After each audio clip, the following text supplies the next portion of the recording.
ইফতারের আমরা দোয়ার কথা জানি ভাই, ইফতারের একটা কমন দোয়ার কথা আমরা জানি, আরেকটা দোয়া আছে আনকমন যেটা আমরা জানি না। দুটা দোয়া আমি বলছি। এক নম্বর হলো ইফতারের দোয়া যেটা কমন আমরা জানি, সেটা হলো আল্লাহুম্মা লাকা সুমতু আলা রিজকিকা আফতারতু। এর অর্থ হলো, হে আল্লাহ, আপনার জন্য আমি সিয়াম সাধনা করেছি, রোজা রেখেছি, আর আপনার উদ্দেশ্যেই আমি ইফতার করেছি, অর্থাৎ আপনার নির্দেশের পালনার্থে আমি ইফতার করেছি।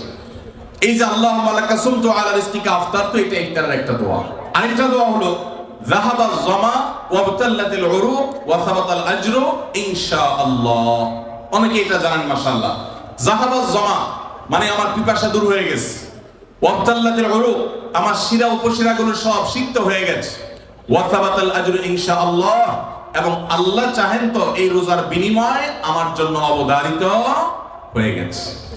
এই যে দোয়া ইফতারের, এটা কি ইফতারের আগে করবেন না মাঝখানে করবেন না শেষে করবেন? কি বলেন, ইফতারের আগে না শেষে?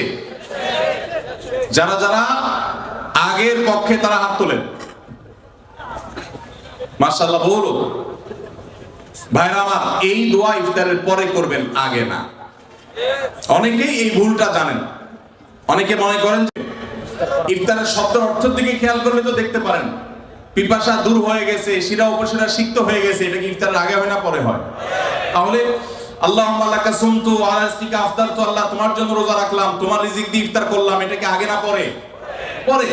অতএব এটা ইফতারের পর। তাহলে ইফতারের শুরুতে কি পড়বেন? বিসমিল্লাহ। বিসমিল্লাহ বলে যে কোনো খাবার খান, ইফতারও খাবেন। ইফতার খেয়ে ফেলছেন, দু চার লোকমা খেয়েছেন, একটু পানি খেজুর খেয়েছেন, তারপরে দোয়া পড়তে পারেন। আর চাইলে একদম শেষ করেও পড়তে পারেন। আর এটা নিজের ভাষায় পড়লেও হয়ে যাবে, কিন্তু সুন্নাত হবে, বেশি উত্তম হবে নবীজির ভাষায় পড়তে পারলে, সরাসরি আরবি টেক্সটটা পড়তে পারলে। আল্লাহ আমাদেরকে তৌফিক দান করুন।